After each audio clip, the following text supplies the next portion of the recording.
What's up mga ka-YouTube? Welcome back to my channel. Junardi here for another video. Para sa video ito, gagawa tayo ng dishwashing liquid gamit ang dishwashing liquid kit na nabili natin sa Shopee. So kung interested kayo sa video ito, let's watch the intro.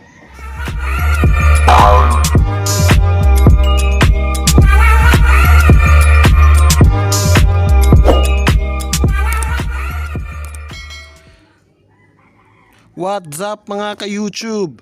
Dumating na nga ang ating Epectus SK, yung parcel pala natin sa Shopee na DIY dishwashing liquid kit. So nagkakahalaga po ito ng 269 pesos at dalawang kit po yung binili natin. So nagbayad po tayo ng 629 pesos. Dala na po yung shipping fee. So ano pang hinihintay natin mga ka-YouTube? Unboxing na! Sa kit na to mga ka-YouTube, ang kayang i-produce nito na dishwashing liquid ay aabot hanggang sa 20 liters. So maganda din to na gamitin na pang negosyo mga ka-YouTube. So maliban sa home use, kung gusto niyo magnegosyo, itong kit na to ang bilhin nyo. So ito pala ang laman ng bawat kit mga ka-YouTube. Una yung SLES. Tapos meron ding salt at CDA degreaser. Tapos mayroon ding EDTA or EDTA foam booster with moisturizer, neutralizer, antibac, colorant, scent at preservatives. Bawat po ingredient na nakapaloob po dito sa kit ay mayroon pong label ng mga pangalan. So hindi po tayo dapat magalala mga ka-YouTube na baka magkamali tayo sa paghalo mamaya nitong mga ingredients dahil lahat naman ay mayroong label. Nilagyan na po ng pangalan lahat ng seller.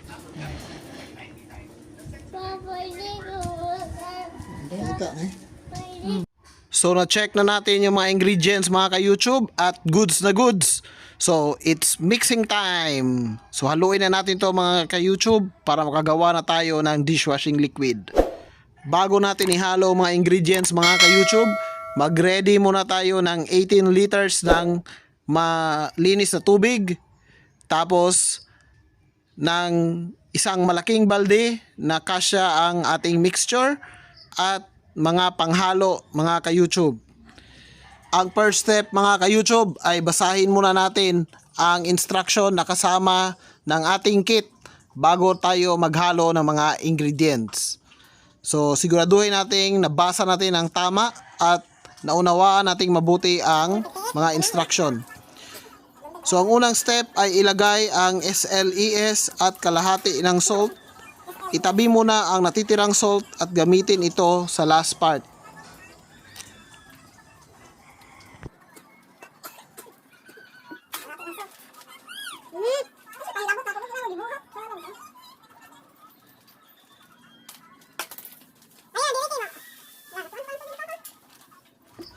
Pagkatapos mailagay ang SLES at ang kalahati ng salt, ay dilutin ito.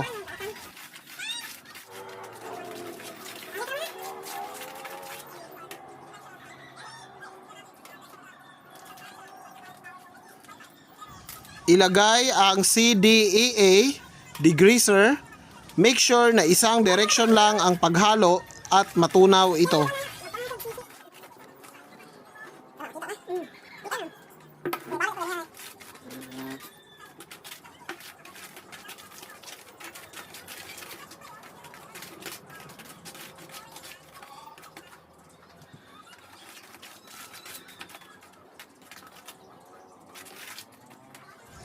Pagkatapos madilyot, ilagay ang tubig na 18 liters at haluin ito ng 15 minutes at dahan-dahan hanggang matunaw ang SLES.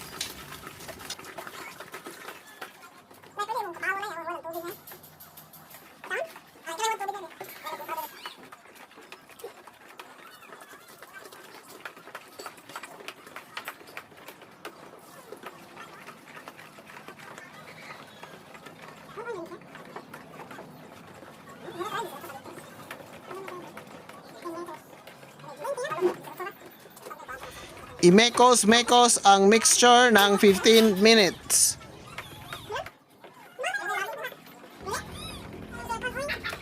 Okay mga insan, mayroon namang sumali dito sa ating mekos-mekos. I-mekos na natin to mga insan. Okay mga insan, BB Summer mga insan. Mag-mekos-mekos na ng dishwashing liquid. Ito naman yung child labor mga insan. Sige, mekos lang ng mekos ng mga 15 minutes mga insan. Para matapos itong dishwashing liquid natin mga insan. So ito na nga, child labor na to mga insan. Sige, mekos. Mekos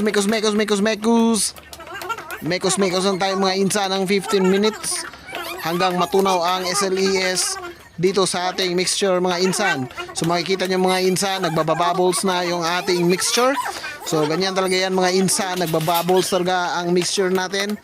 So ito lang mga insan, mekos lang tayo ng mekos. Make sure na isang direction lang yung pagme-mekos natin mga insan dito sa ating mixture. Habang nagme-mekos tayo mga insan, pakiramdaman natin mga insan kung wala na bang mga matitigas na powder o na tunaw na ba lahat ng SLES mga insan. So malalaman natin yan mga insan kapag nagme-mekos tayo, isang direction lang yung mekos natin mga insan. Siguraduhin natin matunaw lahat ng SLES at yung salt na nilagay natin dito sa mixture mga insan. At after ng 15 minutes mga ka-YouTube, ay natapos na rin natin ang pagmekos-mekos. Natunaw na lahat ng SLES at salt dito sa ating mixture. So susunod naman tayo sa next step na ilagay ang EDTA foam booster with moisturizer, neutralizer, antibac at ihalo dito sa ating mixture. Habang ilalagay natin yung mga ingredients mga ka-YouTube, kung pwede ay patuloy lang yung ating pagmekos-mekos. So dapat nasa isang direction lang yung pagmekos-mekos natin dito sa ating mixture.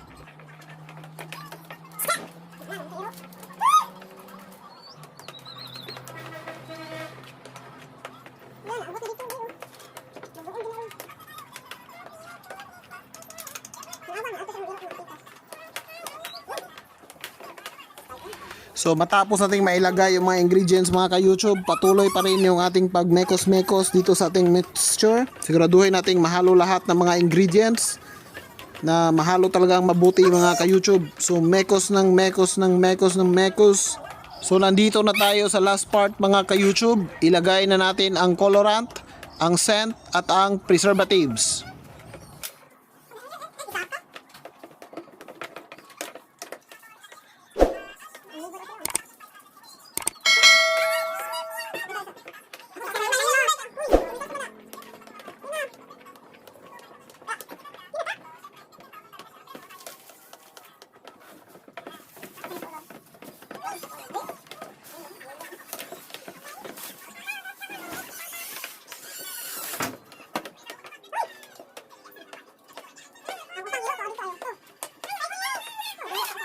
So okay mga ka-YouTube, ilagay na natin yung scent at saka yung preservatives dahil nalagay na natin yung colorant.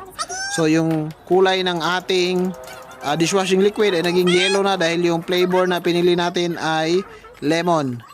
So ito kasi yung favorite ng misis ko. So ito yung binili natin mga ka-YouTube, lemon na dishwashing liquid.